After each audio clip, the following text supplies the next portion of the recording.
Assalamualaikum warahmatullahi wabarakatuh. Anak-anak kelas 5 yang solih-solihah, alhamdulillah, pada kesempatan kali ini kita berjumpa kembali dalam pembelajaran jarak jauh untuk kembali belajar pendidikan agama Islam dan budi pekerti.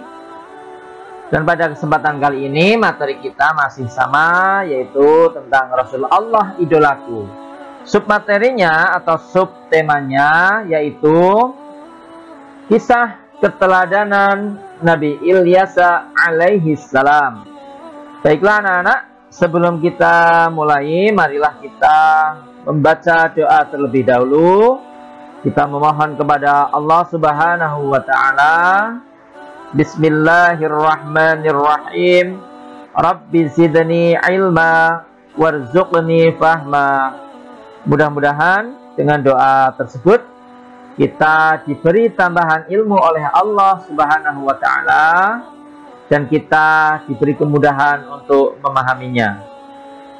Baiklah anak-anak sekalian, Pak Guru akan jelaskan tujuan pembelajaran pada materi pembelajaran kali ini.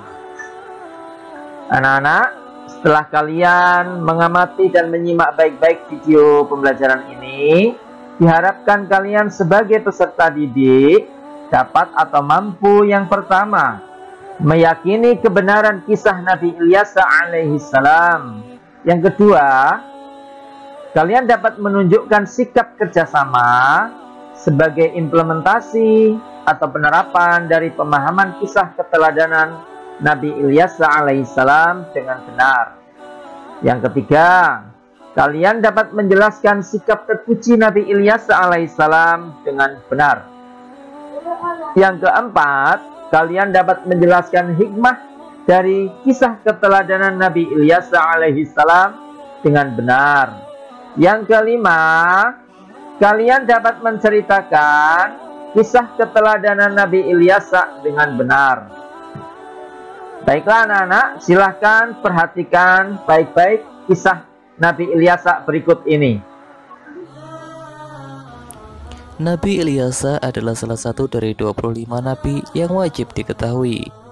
Beliau diangkat menjadi nabi oleh Allah Subhanahu wa taala sekitar tahun 830 sebelum Masehi dan ditugaskan berdakwah kepada Bani Israel yang juga orang-orang Amoria. Ia merupakan salah satu utusan Allah Subhanahu wa taala yang tertera di dalam Al-Qur'an. Silsilah Nabi Ilyas adalah keturunan keempat dari Nabi Yusuf alaihissalam. Masa kecil Nabi Ilyas sangat menderita.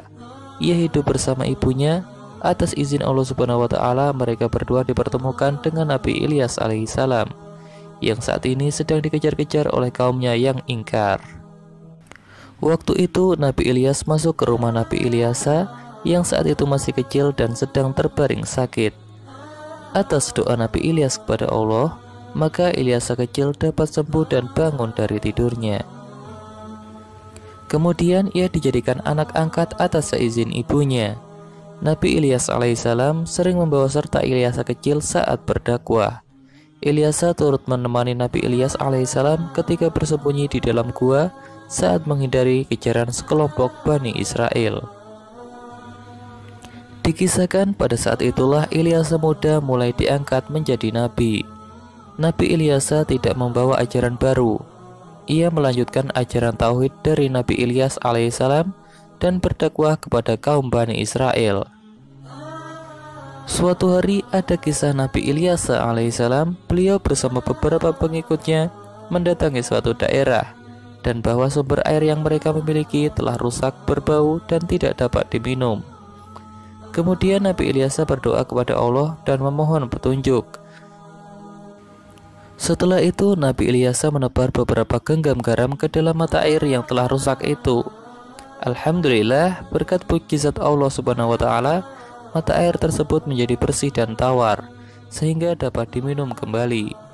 Hal ini merupakan salah satu hal yang menyebabkan Nabi Ilyas alaihissalam diangkat menjadi raja. Saat Nabi Ilyas alaihissalam menjadi seorang raja, ia dikenal sebagai seorang pemimpin yang arif dan bijaksana. Karena ia tidak dianugerahi keturunan oleh Allah, maka Nabi Ilyas mengadakan sayembara untuk seluruh rakyatnya. Barang siapa yang mampu berpuasa di siang, kemudian beribadah di malam hari, serta sabar dalam memimpin, maka ia akan dijadikan seorang raja pengganti. Dan nyatanya tidak ada yang sanggup memenuhi persyaratan ini, kecuali seorang pemuda bernama Basyar. Oleh karena kesabaran dan keadilan Basyar saat menjadi raja pengganti, ia mendapatkan gelar Zulkifli, atau kita mengenalnya sebagai Nabi Zulkifli alaihissalam.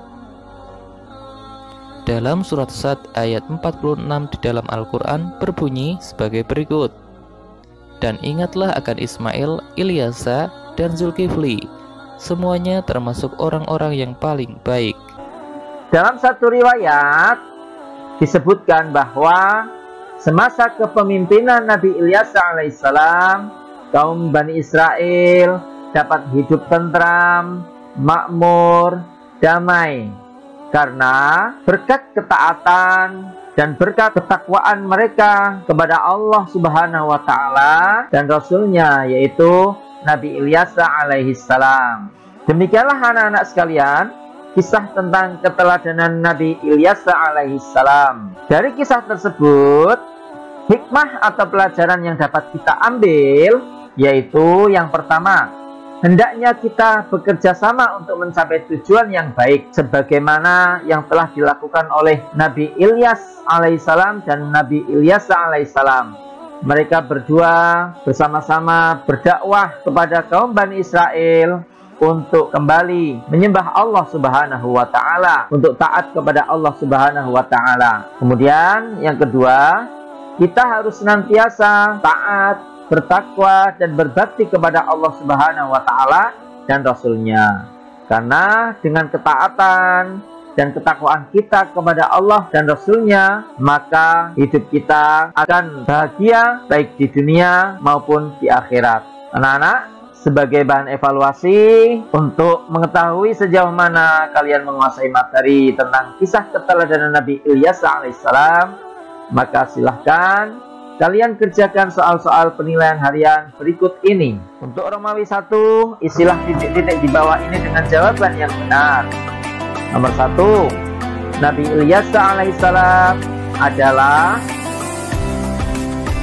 dari Nabi Ilyas alaihissalam. Dan ya, siapanya Nabi Ilyas. Kemudian nomor 2, Nabi Ilyasa alaihissalam melanjutkan dakwah dari Nabi siapa? Nomor 3, pada saat dikejar kaumnya, Nabi Ilyasa alaihissalam bersama Nabi Ilyas alaihissalam bersembunyi di mana ya, sebutkan. Nomor 4, Nabi Ilyasa alaihissalam membantu Nabi Ilyas dalam berdakwah. Hal ini adalah perwujudan dari sikap bagaimana. Nomor 5, dakwah Nabi Ilyasa alaihissalam dilanjutkan oleh Nabi. Selanjutnya untuk Romawi 2, jawablah soal-soal berikut ini dengan benar. Nomor 1, bagaimana keadaan Bani Israel selama dipimpin oleh Nabi Ilyasa alaihissalam dan apa penyebabnya? Nomor 2, jelaskan sikap terpuji yang dimiliki Nabi Ilyasa alaihissalam. Nomor 3, sebutkan hikmah dari kisah keteladanan Nabi Ilyasa alaihissalam. Nomor 4, tuliskan secara singkat kisah keteladanan Nabi Ilyasa alaihissalam dengan bahasamu. Demikian anak-anak, selamat mengerjakan. Semoga nilainya semuanya bagus.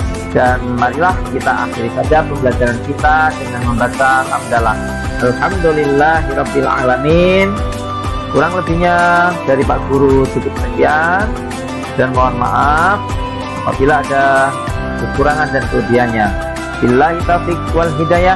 Assalamualaikum warahmatullahi wabarakatuh.